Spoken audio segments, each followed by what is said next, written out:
So this is going to be a raw, unfiltered episode where I share with you 10 years of affiliate marketing experience. And I'm going to share with you the biggest essential lessons that I've taken from this journey going from zero to making millions. And I also just want to share the full story of how I got started, which is something that I actually haven't shared before online. And I've talked a little bit in pieces of my background, but I haven't really shared the actual story of how I got into affiliate marketing, why I got into YouTube.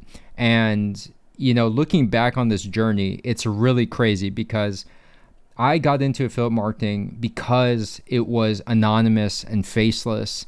And I had actually scaled from zero to $30,000 a month at an 88% profit margin, faceless and anonymous, before I even got in front of a camera on YouTube and shared my face and everything. So we're going to get into all of that. It's pretty crazy. But first, I just want to go over my story because I think for a lot of people, well, first of all, I haven't shared the full unfiltered story with failures online before. And then I'm going to share with you just the most impactful lessons. So I really recommend you watch this video all the way through because each one of these lessons is essential. It's not going to be stuff like work hard and, stay motivated or whatever. It's going to be things that actually were earned, through these battle scars of 10 years of making mistake after mistake. And I'm just going to try to respect your time as much as possible and just give you advice that generates alpha. That's actually going to be revenue generating. It's not going to be just, these platitudes. So let's start with how I got into making money online. So it all started with a book, and I've talked about this book a few times before, but The Millionaire Fastlane was the red pill book for me. It's the one that showed me there was a different way other than the 9-to-5 rat race. And the biggest lesson by far that I took away was that you need to be able to separate your time from money if you want true freedom. Okay, the moment I read that and the moment that clicked in my head, I just looked at the world differently. That just was a huge paradigm shift for me to remove me from just the rat race 9-to-5 employee mindset. And it had me thinking, okay, how can I automate things? How can I create a machine that can work when I'm sleeping and make money while I'm asleep? So aside from this book, I lurked on a lot of forums. I never made an account, but I always read, like the Fastlane forum. I also read some other more black hat forums that honestly I just didn't vibe with. People were making money, but at the same time I saw a lot of scammy and sketchy stuff. And I think that early on taught me that I was always going to do things kind of like the boring traditional white hat way. And I just wasn't going to mess with anything black hat or gray hat. And that's proven to be something that has helped me on my journey today. But moving on. So the first time I ever made my first dollar online was actually selling hip hop beats and instrumentals. So my background is music production. And this is where I learned how to use PayPal. And I created basically a PayPal button on a SoundClick website. So if anyone's familiar with SoundClick, you know what I'm talking about. And I would sell these beats for like $29 per instrumental. And then sometimes you would sell exclusive rights. So you'd sell the beat for more because you'd give the rights to someone else. The $29 was for leasing the beat, but then you would sometimes sell beats for like $300, $500 per beat, which is pretty awesome. Great money, especially if you're a teenager. Now, this is also where I learned how to post the instrumentals on YouTube to get more exposure. And this is where I learned YouTube SEO. I learned some graphic design, just preliminary stuff, but, necessary if you want to start YouTube. And that helped me to sell a lot more beats. Now, I transitioned from just selling those beats, which technically that's like a digital product. And I moved into freelancing because I had picked up this skill of mixing and mastering, which is just editing songs so that they're ready for like back in the day, CD, radio, etc. Just for commercial purposes, like make it sound professional, okay? And just to, fast forward this part, I was able to raise my rates from like, I was charging as little as like $12 per song when I was getting started out. And, by the way, this is just a truth in business I've learned is when you have cheap customers, they're by far the worst. When you have expensive clients who are paying, I was able to charge up to $200 per song before I stopped that. They actually have the least complaints and revisions. How crazy is that? Cheap customers are the worst. Free customers, don't even get me started. Now, when I read Millionaire Fastlane and I was thinking about, okay, look, this is great because I'm making money online. I'm making money with an internet and laptop, but I was always thinking about that passive income. And so with affiliate marketing, which I had discovered a little bit maybe after this, I decided that I want to transition full time to just doing affiliate marketing, because as great as it is to be able to charge up to $200 per song, it still was active work where you do have to work with the clients and you do have to do revisions and changes and edits and stuff like that. So it was kind of a hassle, but looking back, honestly, I probably shouldn't have complained that much. I think that would still be a good sort of freelance gig today. Now, this brings us to my first website, which did not start out as an affiliate website. So some of you may have heard me talk about recordingnow.com. That was my first success as not just an affiliate website, but that's where I provided my mixing and mastering services, where I sold my beats. So I was doing a lot of things under that umbrella, but I wanted to really transition into affiliate marketing. Now, before we get into that, I have to share my first fail with Recording Now that I don't think I've ever spoke about. But I found this platform Udemy back in the day where I was hearing that a lot of people were making a lot of money making these courses, right? And so I thought to myself, okay, here's a genius idea. Let me make some music production courses, because I was already getting paid doing that. And, I felt qualified at the time. And I was like, let's jump on this Udemy bandwagon, this hype train. And this was so painful because I spent months making these courses on music production. And, I worked really hard. I learned video editing with Camtasia, and it just took so long to write the script, do the voiceover, make these slides, do the screen shares, etc. Anyways, I launched this to Udemy, and I'm thinking, okay, I'm going to be making tens of thousands, maybe hundreds of thousands of dollars. That's honestly what I was thinking. I believed that. So I launched this course and just crickets. Okay. And I'm thinking to myself, okay, let me do some advertising. And that's where I learned Facebook ads for the first time. So that was a great experience. Now, did it generate anything? No, but I learned how to run a Facebook ad and how to optimize one.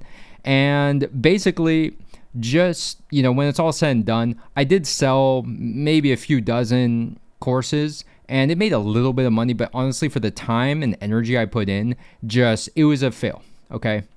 Now, let's talk about when I transitioned to affiliate marketing after this. And I started doing reviews, and you can see that my first reviews were literally PowerPoints on YouTube. They were horrible, okay? But they actually made sales on Amazon Associates. So that was my first affiliate income, was like $24 for an Amazon Associates payment. And that to me was actually even different from my first dollar online, because my first dollar online, when I was selling beats, when I was doing mixing and mastering, those were kind of more active. I guess the beats was passive, but this was actually passive because I didn't have to go email someone and deliver the beat or the song or whatever. I just had to get someone to click the link and buy something. That was crazy to me. And that's where I fell in love with passive income. I fell in love with affiliate marketing. And so I was in college at the time when I was doing all this for the first time, and I hated it, honestly. So I loved everything that came with college as far as the social aspect. And, not a lot of people know this, but I was even briefly in a fraternity, a top tier fraternity at that. I had really liked to party, honestly. But quickly that became boring to me. I just realized that, this is not what I want to do. I want to, work on business and other stuff. So I decided to move away from the partying scene and focus more on this website, launching it and growing it. And so, with college, I hated sitting in a classroom. I was always staring out the window. I kid you not, I just couldn't stand it. And I was actually in my senior year, and I think I only had 1 or 2 quarters before I could graduate. But I made a promise to myself that if my business could generate enough to pay my rent and my expenses, which wasn't a ton at the time because I was in an apartment in LA with 3 other roommates. So once you split it up, it's not too bad. I think it was like maybe $800 a month. That said, if I could cover that with my business, my side hustle, I would drop out. Okay. And thankfully, I think right before winter quarter, that's when I actually was able to hit that milestone for real. And I was so happy that, I took that leave of absence and never came back, honestly. So that to me was a pivotal moment in my life, was dropping out of college. Honestly, that was my way of saying, I'm going to take a different path. And it was risky. I mean, honestly, like 2 quarters away from graduation, it wasn't like I went there for 1 year. It's like, I was close, but something in me was just like, if I keep going down that path, I graduate, I go, get a job, and, I live this traditional life. I just knew, just from online, like reading other people's stories, reading Millionaire Fastlane, like I want a different path. And I don't care about, fitting this dogma of society, following that path and pleasing your parents, etc. Like I really was just like, this is for me, So what happened was, eventually I did have to move back home because the apartment, we're done, they're done with school and we're not going to renew the lease. And so I decided to move back home, and my business was generating a little over $1,000 a month at this time. But, realistically, a full-time job would generate, many times more than that. So, my parents made me get a job, obviously. Like I have to actually join the real world. And obviously they're not happy with my decision to drop out of college. So that said, I was actually able to land a 9-to-5 job. And, just as a quick aside, I mean, with the way that the job market is in 2024 as we speak, and with all the news of layoffs, it's just crazy. Like I couldn't imagine trying to get a job these days, because for me, I got pretty lucky, but it was pretty easy. Like, I sent maybe 5 applications on Indeed, did a few interviews, got the offer. And I still remember when I got that offer on the phone, I just felt rich, honestly. When you're young and you get your first like full-time salary with benefits offer, you feel rich, and you are rich, honestly. And so I was really excited about that. And, my side hustle at the time, like I said, was generating around $1,000 a month. So I was still doing, decent, but not enough to replace a full-time 9-to-5 job. Now, what I learned very quickly in this job is I just realized the 9-to-5 wasn't for me. Okay. I became a zombie. Like, what once was such a source of joy of like, wow, I get to go to this awesome fancy office and I have all these coworkers, and I get to I get a nice paycheck bi-weekly, direct deposited. It feels so great. But honestly, just the routine, just the day-to-day, the commute to downtown in traffic there and back, I mean, 3 months of this and I was just done. Okay.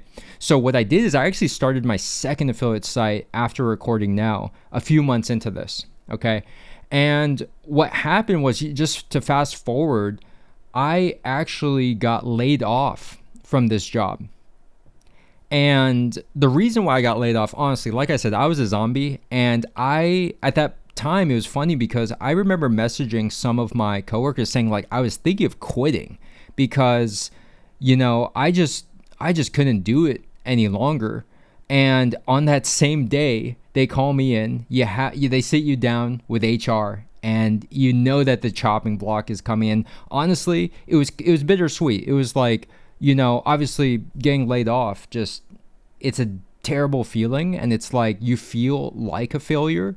But at the same time, thankfully, my side hustles, so we have 2 sites at this point, and combined they were generating over $3,000 a month right when I got laid off. Okay. So that was approaching, replacing a full-time salary. And I was so thankful for that because, if you just think about the job market today, if you had a side hustle or a business that was generating almost enough to at least cover your expenses, like let's just say that, right?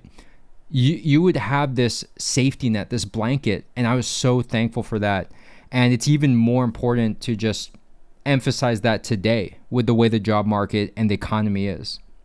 So what happened after getting laid off is I was actually able to scale that from 3,000 a month to 10,000 a month 3 months later. So, the thing that I just want to emphasize here as well is a lot of people are thinking like, I'm going to quit my job and then I'm going to start a business, or I'm going to drop out of college and then I'm going to start a business. Don't do that. Like, that doesn't make any sense. If you can't make your side hustle work when you have a full-time job, because I've had a lot of students who were able to do the same thing where they were working full-time 9 to 5, maybe even 60, 80 hours a week, and they were able to get the side hustle up to a point where it had enough momentum and traction, then it made sense to drop out of college or to quit their job. It doesn't make any sense to quit your job or something that's steady and stable if you don't have any traction from your business. You need to have some kind of proof that, hey, this thing is working, and just any kind of feedback before you decide to just cut off a stable income stream. Okay. A lot of people will tell you drop out of college is a scam, or quit your job, blah blah blah. I don't agree with that, because me personally, I didn't do that. And then, well, I did drop out of college, but again, it was covering my expenses at the time, so it was justified, right? Now let's talk about scaling from 10,000 to 30,000 a month by the end of that same year. Okay. So went all in on my business. And because I already had this momentum and this traction, scaling it up, honestly, there was things that I had to learn and there's other things I had to do. But to be honest, it had enough momentum that you just have to keep doing what's working in order to scale it up. So by the end of that year, I'd hit an amazing, amazing milestone. It broke through 10K a month. 3 months after that, broke through 20K a month, maybe a couple months after that. And then we were looking at $30,000 a month by the end of that year. And what I decided to do, because I was making all this money, I moved out of my parents' place finally, and I moved to Chicago, where I got my own apartment for the first time ever. And I got to live by myself, no roommates, and it was just amazing, the freedom. And I just really had wanted to move to the city because I had visited a friend of mine maybe a year or two before this time. And I just knew to myself, like, I want to live in the city, because I'm from the suburbs and, I'm from Southern California, and I just wasn't used to like city life or anything like that. I hadn't really experienced that, to be honest. So I wanted to experience that, and that's exactly what I did.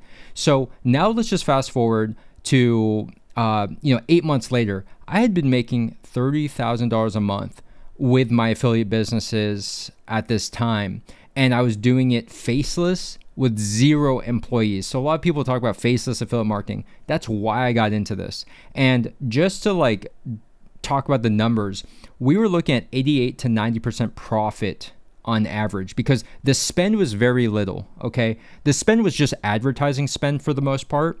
And yeah, you don't like my strategy was mixing a hybrid of organic SEO on YouTube and on the Google search itself, but then mixing in some paid advertising to pour gasoline on the fire, so to speak.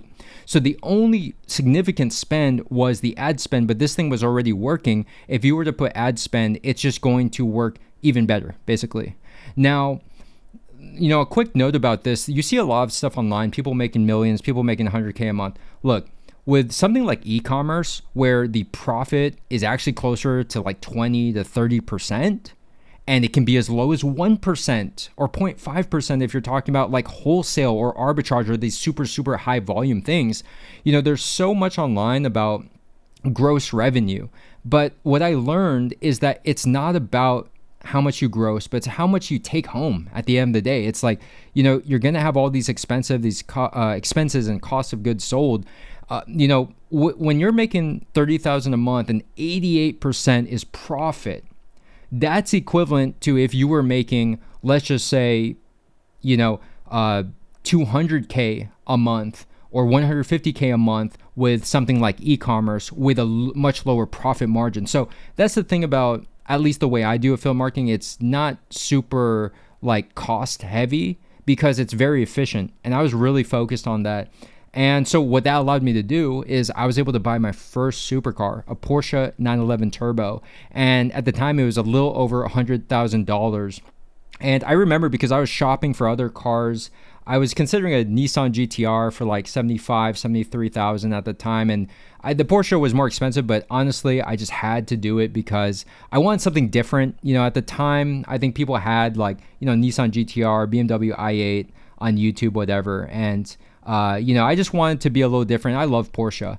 And it's funny because I bought this before I even, started to be on camera on YouTube. So I had already done all these things, okay? So this is where we get to the point about why would I leave, being anonymous and faceless and making all this money?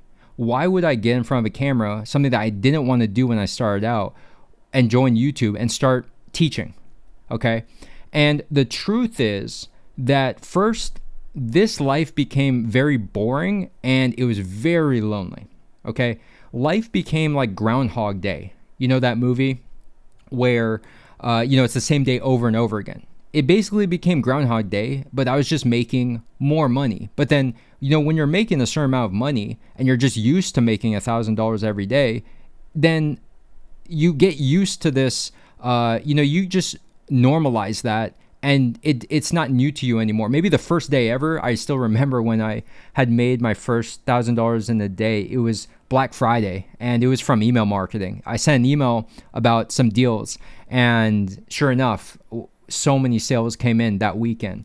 But, fast forward, 8 months of this, and it was just like, it just got really repetitive, and you're searching for more meaning and fulfillment. So even if you're introverted, we all need some level of social interaction and community, to be honest, because, let's say you're making all this money, but let's just say you couldn't talk to anyone, or you just, you're just by yourself in a void. What's the point of all of this if you can't really share it, right? So personally, I didn't know anyone doing online business, doing entrepreneur stuff. All my friends, they were working their day job, so I couldn't really hang out with them during the day because they're busy. Couldn't play video games with them when they're at work. And so what I did is I went to YouTube. I watched a bunch of videos and I joined a Facebook entrepreneur Facebook group. And I shared my story there actually first before I shared it on YouTube. And a lot of people found inspiration. A lot of people were reaching out to me, asking me for advice and questions. I was happy to help. Now, here's the real unfiltered reason why I started teaching affiliate marketing. And it's because of these fake gurus who were actually in that Facebook group, and they started to teach an affiliate marketing course when I knew behind closed doors they didn't actually do affiliate marketing. They didn't know what they were talking about. They had not earned what they said they had earned. I just knew all this stuff like firsthand. And that just didn't sit right to me, especially because I've been doing this to this point. You know what I mean? So it just violated my beliefs and my values. And I said, okay, if someone's going to teach it, it has to be someone who's actually walked the walk, not just, these guys, they were, just to like give perspective, later on, they were involved with the BitConnect scam. So if anyone's familiar with crypto before 2017, you're probably familiar with BitConnect. And, it's crazy because I remember BitConnect at the time, like it was perfectly fit for my expertise with affiliate marketing because it was basically affiliate marketing slash, honestly more like a pyramid scheme slash Ponzi scheme. But he was using affiliate marketing as its sort of like business model. And with the way crypto was back then in Bitcoin, like, easily I could have probably made millions of dollars doing that, like no question. But I just knew something didn't sit right with me at the time, and I just never got involved. I'm so thankful because, turns out it was a scam. Okay. So that brings us to today. That's why I got into teaching affiliate marketing. And I honestly am so happy to make that transition from doing the anonymous and the faceless to actually connecting with people, because the opportunities and the doors that it's opened up by doing YouTube and sharing my story, it's been amazing. And so I don't regret that one bit. And at the end of the day, like, life is short. So if I'm online and, I'm sharing my story, I'm connecting with amazing people who are similar to me, and the internet's such a great place to meet people, because maybe in the real life, chances that your circle is actually interested in these things we're talking about, it's very slim. It's, to put a percentage on it, I don't know, maybe 5% of people are interested in this stuff. So for me, like, again, social interaction, like getting online, communities, forums, like that's just something that naturally you're going to want to do. So let's start with the lessons finally. Now that we've kind of gone over that story there, hopefully for some of you, it was inspiring, but I want to share just the hardest hitting lessons starting from the top here. So the first lesson I want to share is that, let me just preface this. Affiliate marketing changed my life. It's an amazing opportunity. And if you go on my website, you can look at some of the brands and the programs that are available in addition to everything that, is selling on Amazon. And, just for me, like anyone with a laptop and an internet connection, the fact that anyone with those tools, which is like so many people these days, and with the technology today, like with smartphone cameras, the fact that it's easier than ever before is amazing. And yeah, I just think that, this is a very real opportunity. Now, let's start with the first lesson. Nobody cares what you want. It's about the value that you provide to the market. Every single day, I hear the same things. I want financial freedom. I don't want to have to work a 9 to 5. And I don't want to be on camera. I don't want to do social media. I don't want to start a website. I don't want to have to invest anything up front. How can I do this for free? So that's not unique. Your goals are not unique at all. We all have pretty much the same goals, okay? What is unique is work ethics. So the number of people who are actually willing to do pay the price and sacrifice is just a minority percentage. It's so small. But everybody wants these things and they don't want to have to invest. They don't want to have to do any work. Like I hear that all the time. And simply put, then just quit now, because that's never going to happen. You don't just stumble upon making 6-7 figures online. You have to have some kind of process, some kind of system, some kind of strategy. And you have to work hard. Working hard, honestly, that's just like that's literally admission price or table stakes. Like that's just to get your foot in the door is working hard. We all work hard, okay? So if you think working hard is going to separate you, you got something else coming. So I want to add on to this point that nobody deserves anything, okay? We live in such an entitlement society and an employee mindset of I work 10 hours today, I better get paid 10 hours. In business, it's like you could work 100 hours, get paid zero, zilch. And you have to be okay with that, because you have to realize the way it works is you put the work up front, you get paid in the long tail. You get paid later on, maybe a year from now, okay? So the reason why I made millions of dollars with commissions is because I provided millions of dollars of value. I generated more actually in terms of the sales, because if you get a commission, the company is making more than that, or else they're going to be out of business pretty soon. So you just have to think like, if I made $1 million commission, the company probably made $5 million in gross revenue off of my work and the sales that I did. Okay. So I only got paid correlated to the value that I provided. Simple as that. If you haven't gotten paid, you have not provided any value to the market. Now, that's not to say that what you created today, whether it's content, it's a video or it's a blog post, that's not to say it's not going to generate money a year or 2 years down the road. That's usually how it works when you're starting out. But it's just to say that at the end of the day, this system, the business and the market is very fair. It's ruthlessly fair. It doesn't care about your background or if you dropped out of college, if you have a master's degree, a PhD. It doesn't care.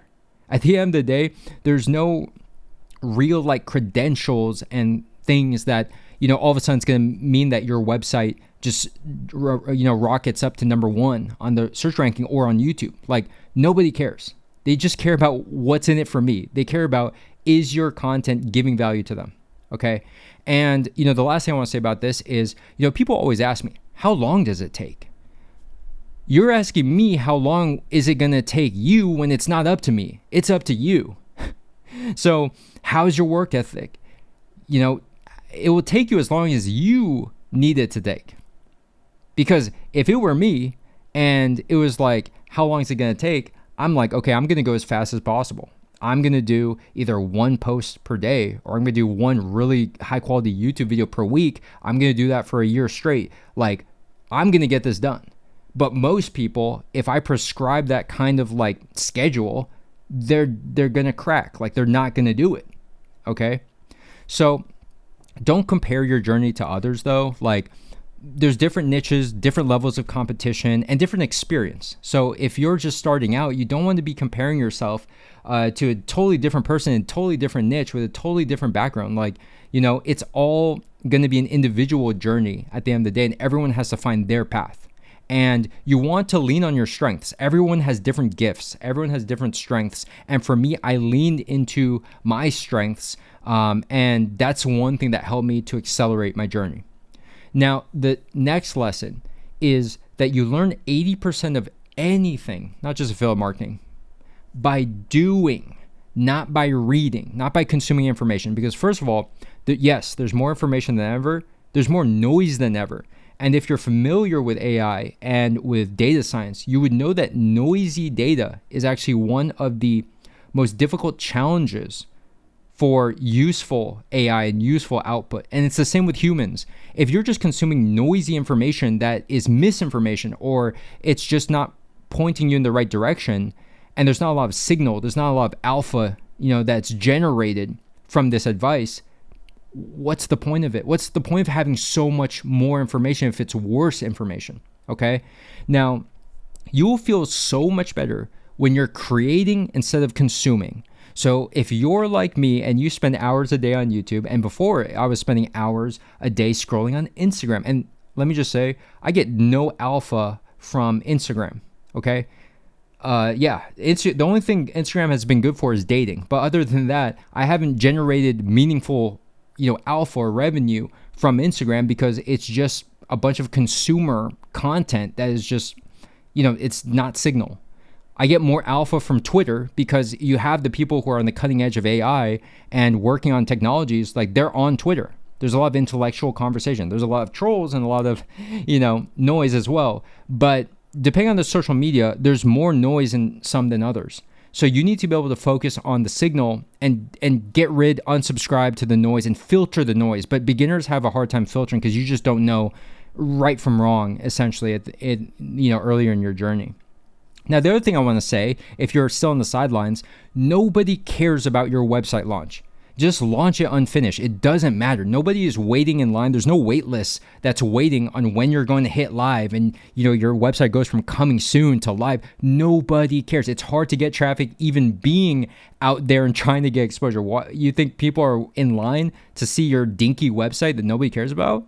So beginners waste so many months tinkering with things that don't generate revenue. Simply put, they try and make their website pretty, but honestly, I've just recently had experience using something like Craigslist and Wikipedia, and those work perfectly fine in 2024.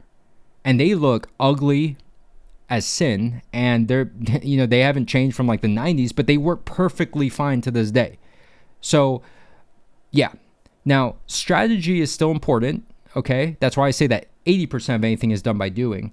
I think the 20% should be allocated to learning high signal strategy that's working in 2024, not outdated information.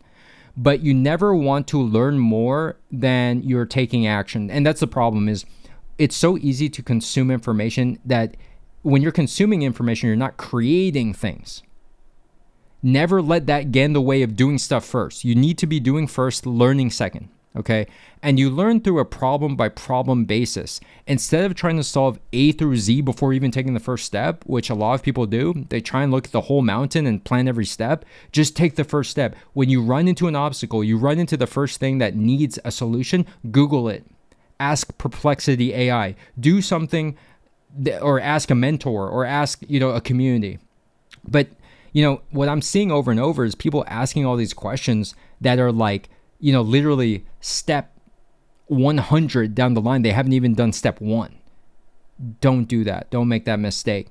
And, lastly, there's two types of people. There's people who listen to this content, who watch these videos, and they take action and they ignore the noise. They put their head down, and honestly, they're outworking 99% of people. And then there's the people who make every single excuse in the book. Okay. Oh, it was this external factor or this. Like, we all have the same constraints.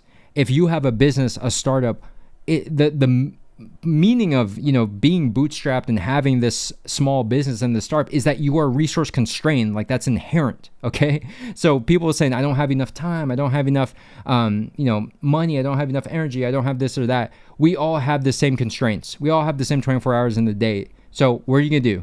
Are you going to sit there and mope about it, or are you going to get to work? One of my recent students, Peggy, who, we started working together about 3 months ago in my one-on-one mentorship. They started their website like earlier this year in February. And since then, they've made like 50 posts and they've made 12 sales, since then. And that's an example of someone who just isn't making excuses. They're just getting out there and they're just getting the work done. And that's amazing. That's, that is something that's inspiring to me.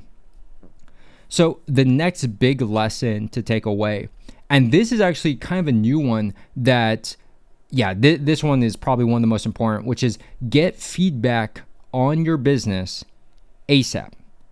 Most people are creating their business in a silo, in a vacuum, where you're just working on your website and you have nobody look at it. You don't have your friends, your family. You don't have, ideally you have people who know the niche, who know the industry, who know the business, like to look at it. Because to be honest with you, as great as feedback from friends and family would be, I don't think it would be that much signal because they don't even know what they're looking at. They'll just say, oh, it looks nice, whatever.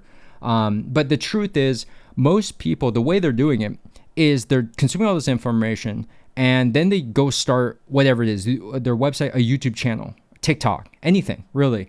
And they try and parse that information that they consumed and then they try and apply it. And that's the tricky part. A lot of people think getting the information is the hard part, or that the information solves the problem. It doesn't. Anyone who's ever followed a tutorial like baking a pizza at home, where you watch a 10-minute video, you say, oh, that looks easy, like I can do it. Then you actually go and try and do it yourself. And you realize how hard it is and how much muscle memory is required to transfer, a sticky pizza dough off the peel to a burning hot 500-degree oven and pizza stone. You realize that it's not as easy as the video makes it seem. It's easy for them because they've been doing this for 10 years, right? And I'm probably guilty of that myself. There's things that I think are so easy and second nature by now that is completely new to a beginner. So, it's that curse of knowledge. The things that you know that you think that everybody knows is not true. So most people are working in a silo trying to self-diagnose their own business when they don't even know what they're looking at, okay? And I'm telling you, in just the last week, I've reviewed 2 or 3 websites in the Discord and also like a couple YouTube channels and YouTube videos. And in 5 minutes, I kid you not, I can diagnose and I could figure out all the things you need to do to turn around, to improve your website, your content, anything, your YouTube. Like, give me 5 to 10 minutes and I can tell you more than what's going to take you a year of stumbling and fumbling around in the dark and just taking just these random shots that, you're just going to have to go through the same journey everybody else went through. Like, you think the mistakes you're making, nobody's ever made those mistakes before? Everyone's made those mistakes through trial and error. But the best way is to learn through other people's mistakes. That's the most efficient way. To look at someone else's failure and to learn, okay, I'm not going to do that. I'm not going to do that. Okay, maybe, this works, so I'm going to try to implement that. And so, just to drive this point home, like, most people are just working on their thing. And there's this concept that I actually learned from mixing and mastering. And anyone who's done any creative like video editing, it's this concept of fresh eyes or fresh ears. So like if you've been working on a song for the last day, like let's say 8 hours, you no longer know what that song sounds like to someone who's never heard it before. And that's actually a real problem because see, when you get so into it that you no longer know what it's like to hear it with fresh ears, then, someone else who's never heard the song before can actually give you a better perspective just because they're unbiased. They don't have any of that built-in sort of, your brain just gets used to hearing this thing and you no longer just have a like an unbiased, neutral perspective. Same with videos. You work on a video for so long that it's helpful to have someone watch it and who's never seen it ever before. You've been working on it for 10 hours. So, your concept of the video is not the same as someone who's never seen it and hasn't been seeing the same clip over and over and over again. So honestly, I think that feedback is one of the missing ingredients in so many people's businesses. Like, we can help each other so much if you just ask for help, ask for someone to look at your business, what you're working on, because I'm telling you, I'm seeing mistakes that people are making right now. If you were to just do that for the next 1 to 2 years, you would get 0 results. But if you fix that today, we can actually get on a path or a trajectory so that your business could produce meaningful results. But you have to fix those critical issues today, not tomorrow. Now, here's another lesson that honestly, I think you're not going to hear from any other affiliate marketing guru, and that is that affiliate marketing is actually not the end goal. I think that we live in a society where people label themselves as an expert, for example, for SEO, and we'll get into that. But, you don't want to have tunnel vision. You don't want to, be over subscribed to just a single sort of ideology or business model or traffic stream. So the reason I say affiliate marketing is not the end goal is because at the end of the day, you want to diversify your income streams, and there's no rule that your business can only make money through one business model, that you have to choose it and you have to label it, and then you can never change. So I actually did things the hard way. Honestly, I did generate 7 figures just from affiliate marketing exclusively. And I thought that that's the way you had to do it, but I was wrong. Because in my database where I've reviewed, I think like over $60 million blogs and websites, they only really earn about 30 to 40% of their total revenue from affiliate marketing. The rest is from display ad revenue, from selling their own digital products and courses, templates, ebooks, things of that nature. So when you look at the pie and you look at the distribution of their income, it's not just from affiliate marketing. I was doing 100% affiliate marketing almost. I was doing some ad revenue, some AdSense that, I have generated, I believe, close to $500,000 from AdSense, not on the websites, but even just from YouTube. And, for me to kind of like overlook the other income streams was a mistake, because I could have easily ran those on my websites and generate honestly, multiple 6 figures at least because of the traffic I was getting, but I just decided to skip it. I thought ads, were just not worth it. And also it does hurt the user experience. It does slow down your site. So there was still like some positive out of that decision. But looking back, I realized this is just normal. Like most sites, they run a lot of ads, and that's how they make a chunk of their revenue.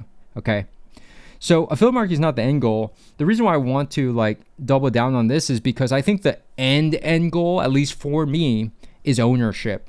You transition from just being an affiliate to running the companies and having ownership in the companies where you're no longer just an affiliate, because affiliates don't have all the leverage. If an affiliate program says, okay, we're going to either lower your commission rates or we're not going to work with you anymore for whatever reason, okay? And that actually happened to me one time. Not that they didn't want to work with me, but early on, and this was right after I'd gotten laid off. I still remember it because it was so kind of traumatizing. The main affiliate program I had been promoting at the time, where I was earning, the bulk of that $3,000 a month, they actually froze my account shortly after I got laid off. And the thing is, they froze my account. And the reason why is because I was getting so many sales, they thought it was fraud. So I guess that's like a compliment, but obviously that was just traumatizing because that was my income stream. It was like losing your job, basically, that they froze my account where I had earned those sales. Imagine that you earned these sales and then they freeze your account after you had already put in the work, and you were owed this money, let's say $3,000, $6,000. And that, to me, that day that happened, I literally went to a competitor and I signed up for their affiliate program, and I made an action plan from that point on to diversify programs moving forward and to never put all my eggs in one basket. That was a lesson I learned early on. It was painful, but it was necessary. Okay. You learn that you just don't have all this leverage because you're an affiliate. You're not a CEO. You're not part of the company. You don't have equity. You're just someone who sells, honestly.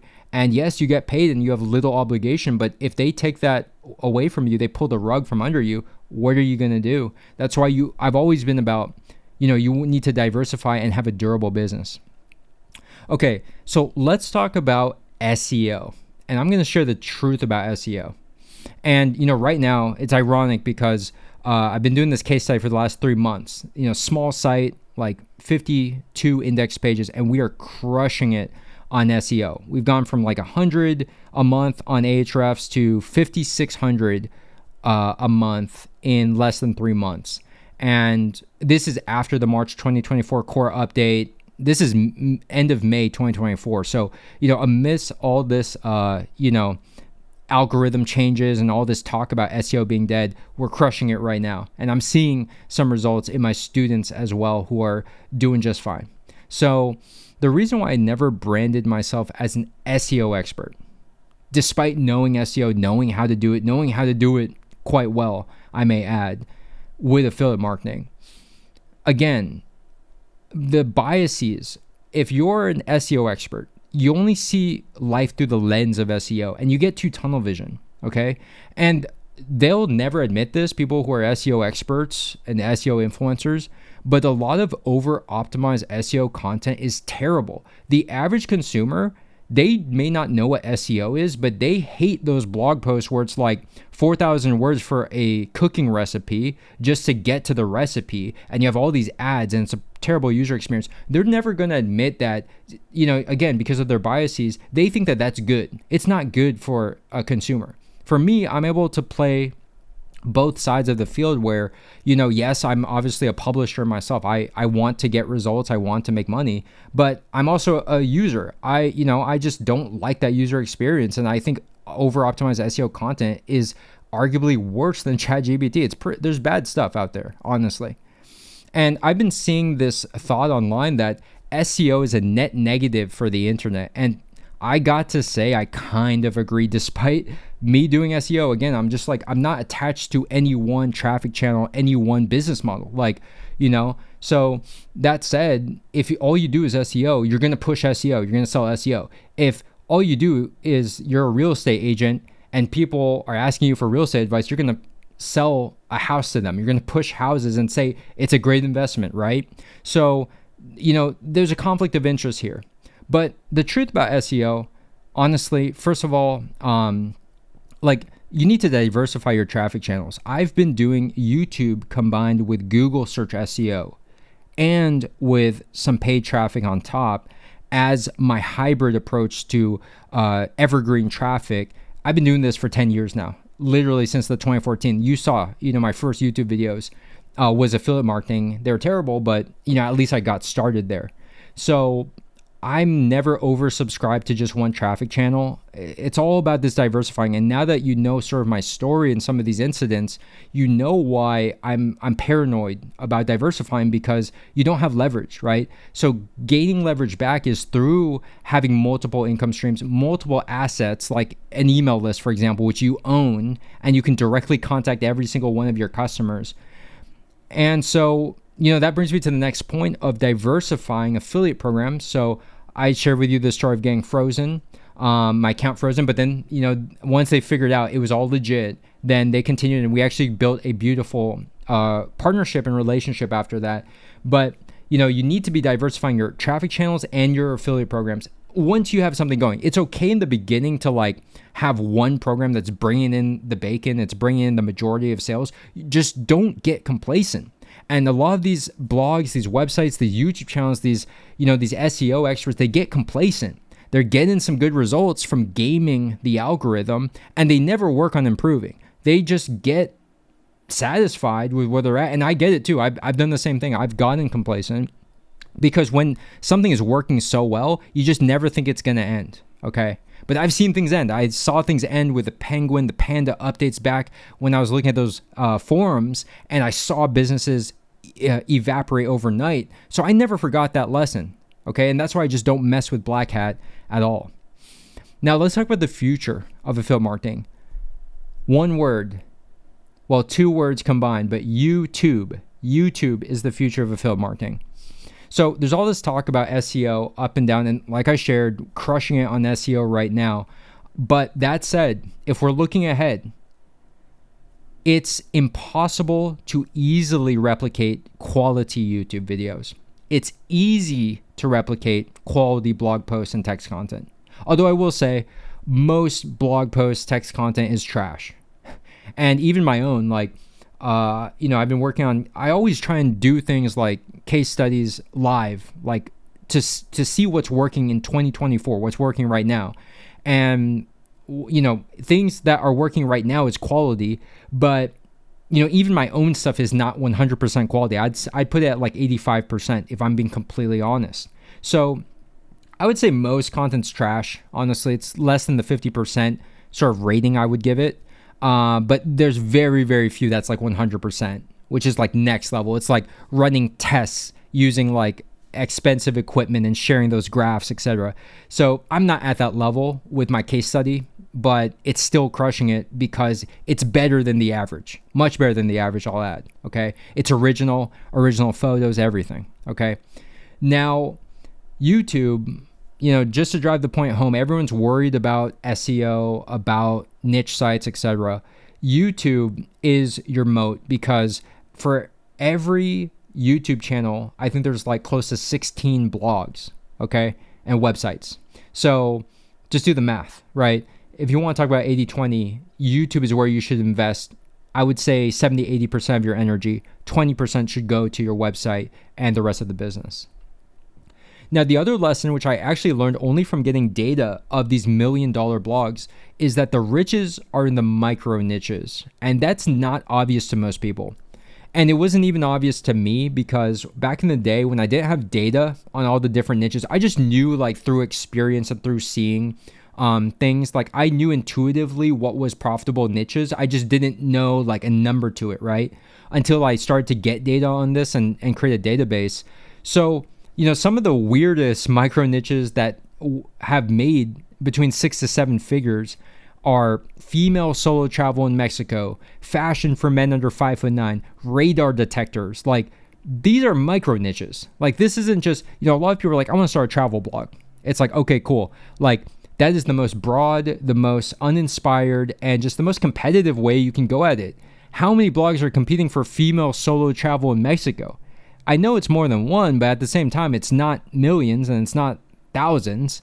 So if you can just reduce the pool of competitors that you're competing against, but it's within a profitable broad niche, like travel is a multi-trillion-dollar industry. So travel is massive.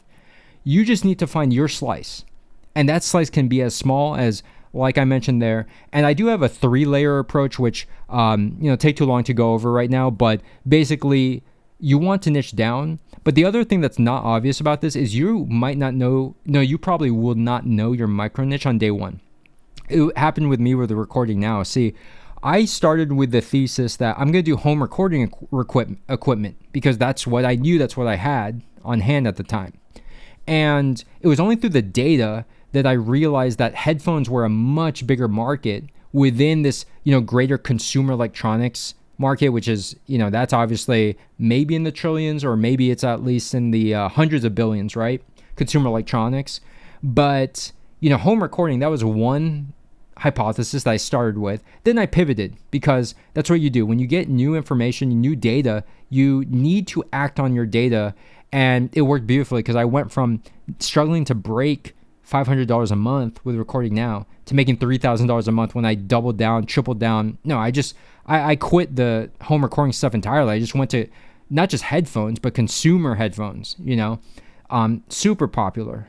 And I got better with YouTube. Video after video, I worked on improving my skills with editing, with filming. It's funny. It's like, I love movies. And it's fun because you do learn a little bit of kind of filmmaking when you are making these reviews. And I gotta say, I recently reviewed some of my best performing videos, and some of those product reviews, I personally think they still look amazing today in 2024, close to 7-8 years later. So that brings us to the next point, and this is a really important one that needs to be, it can't be overstated, which is everyone's, thinking about, okay, SEO is like the end game. First of all, SEO is not even the end game. SEO is just a traffic channel so you can get sales. The end game is sales, okay? But I would say there's a factor even more important than your SEO ability. If you have good SEO ability, you can game the algorithm to get trash up on page one. I've seen it many times. But one thing you cannot fake is quality. Quality is evergreen. This is a lesson you have to take home. It lasts forever, okay?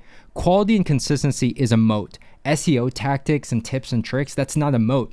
Yes, do I study these things? I keep up to date. And can I do SEO and get results? Yes. But SEO is not my number one end goal of like, my goal is just to rank on page one and then I'm done. Like, that's my dream. Like, no, because I don't run an SEO agency. I'm not, an SEO influencer per se. And in my recent case study, these results are from 36 posts getting indexed. Now, today you hear about all this, I published 300 AI posts in 2 months with a fraction of these results, if not worse, or just getting penalized or getting manual action or whatever. And what's underrated is quality. It's like, if you could do less and get more results, why wouldn't you just do that? Why do 300, 400 garbage posts to get a morsel, a fraction of just doing 36? Now, that said, they're 36 high quality versus 300, subpar, just even less than subpar quality AI posts. And the truth is most people are lazy. You give them a tool and they just abuse it. They don't know where to set the line of like, what is a tasteful amount of AI? And then how can I make sure that this is original and this is new? And I really think that that's where the divide is. It's like people are naturally lazy, including myself. You give them a tool, they abuse it.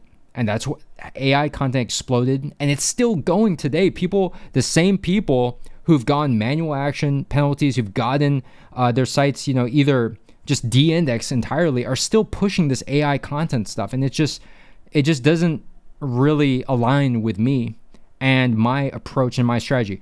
To me, I think that doing the hard things and just, again, quality is evergreen. So if you put the time to make sure it's quality, like in a roundabout way, this is the most efficient and the fastest way to get results because it's unique. Hundreds of AI, generic AI content's not unique because everybody has access to that tool. Not everybody has access to quality. Not everybody has access to, going above and beyond with their content and their videos, okay? And so moving on to the next lesson, we just have 2 more lessons here, but they need to be said. The first one is that there's 2 types of affiliates. There's short-term and there's long-term, okay? The dark side of affiliate marketing is it attracts lazy people looking to get rich quick, and they attract so many scammers. That's the truth. And I myself am a self-described lazy person. But when it comes time to put in the work, I get it done. But being lazy is not inherently bad. Bill Gates actually said if he had to choose between hiring a lazy person or just a normal person, he would actually choose the lazy person because at least they'd find an efficient way to get the job done because they're so lazy. And that's exactly how I feel my approach to affiliate marketing and business has been. Is like, look, I'll put in the work where it counts and I'll be lazy as far as like how passive I want to be. I want to be mostly passive. And I realized that the path to getting mostly passive is you have to put a lot of work up front to make sure it's quality and that it's evergreen. Most people have it backwards where they're not willing to put up that kind of quality because they think that to get to their end goal, they just need quantity. And it's not quantity, I'll tell you that. I've had businesses where it's really just a handful of videos, like we're talking less than 5 videos that generate multiple 6 figures because that even just one video is enough to drive multiple 6 figures. And this is just the truth. Like a lot of people think you need so many websites, you need so much content. You don't need a lot. Like realistically, one can do it. One website can generate over $1 million. I've done it. One video can generate multiple 6 figures. I've done that. So it's having that Goldilocks of quality, and you need to have some consistency. Like, that's not to say just make one video, it's a home run. It's like you're gonna have to do, dozens of iterations and try different things, but like it only takes one home run, is what I'm saying. And the last lesson that I want to share here is affiliate marketing is a business. Okay? It's not a job replacement. So the best students that I've seen, or at least like the pattern I've seen in students who succeed, they typically do have a full-time job. And they have some discretionary income. They can spend and invest a little bit into their business, whether it's investing in some software, whether it's investing into mentorship and coaching, which is obviously, what they've done. But most students who succeed, they have a full-time job. It's not like, they're just working on this thing like all day and they have all the time in the world. And again, going back to my point earlier about dropping out of school or quitting your job, if you can't make this succeed as a side hustle, I don't think you can really make it succeed full-time either. Like, you're always going to be constrained for time, and you have different problems when you have all day to work on your business. Trust me. A lot of people, they want to be their own boss, but once you become your own boss, you realize you're a terrible boss because you give yourself a pass every time you get lazy and say, I don't feel like working today. That's every day. You don't feel like working. You don't feel like working out. You don't feel like eating healthy. That's every single day. That's every single struggle that we all go through. What's unique is the people who have the same fear, doubt, and the same, temptation to take the easy way out. And then they choose the path of, okay, I'm going to get the workout in. I'm tired. I'm fatigued. I just worked all day, but I'm going to get this workout in because it aligns with my long-term goals. So, just to put it out there, you can start affiliate marketing for free. You would do it through YouTube, and maybe I'll make a video on that. But the truth is, if you can't invest something like, today you can get started for as little as $30 a month. I'm using 2 tools for this case study. 2 tools, not 12. And I'm literally just using Keywords Everywhere, which is less than $2 a month. So forget about Ahrefs and forget about SEMrush for $99 a month, unless you're an SEO agency. Less than $2 a month. And then my website, it's on JetPage, starts at $29 a month. You can use any website builder. It doesn't really matter. But $30 a month, that's how much this case study is costing with this kind of results. If you can't invest $30 a month, let's just put it at that, you shouldn't be starting a business, okay? Because there's so many ways you can cut your expenses. Briefly, stop eating out or ordering DoorDash, buy groceries, cook at home, cut your unnecessary subscriptions, sell stuff on eBay, Facebook Marketplace, Craigslist. Like right there, you probably found hundreds of dollars. So if you can't even do these things, downsize your car or your apartment or your house. If so many people in America have more cars in their household than drivers, and you have more square footage and more rooms than actual people who live in the house or the apartment, we can all downsize. Look at the Asian countries where they have like 300 square feet. You know what I mean? Or, honestly, since we live in a global economy, you could move to a lower cost of living country, outside of America and really save a lot of money. Those are the sacrifices you might need to do. This is, again, starting a business. This is not, this is not like some happy-go-lucky, job replacement that's convenient. This is hard. But if you can do some of these sacrifices, you can put yourself in a position of power, in a position to win. And lastly, the employee, the consumer mindset today, you don't want to be a consumer in this society. You see all these, again, like with the economy, with the job layoffs, the tech layoffs, with, just the state of things, like people spending all day just scrolling on Instagram and TikTok. Like, you don't want to be a consumer. Consumers are the ones who are like, they receive the brunt of all the ills in society. It's the employers who have the leverage. It's, they're not the ones who are worried for their job when you're the one who owns the company. If you're the employee, you're the one who's worried about the chopping block. And I've been there. It sucks. And if I could choose, I would choose to have leverage. I would choose to diversify. I would choose to, be in a position of strength rather than worrying every single day, are they going to let me go, whatever. Like, yeah. So, the employee mindset it's kind of holding you back. Not just kind of. It's holding you back, and you need to transition to being a producer in this society if you want to get some of the rewards. And that's just the honest truth. Okay. So that wraps up the video.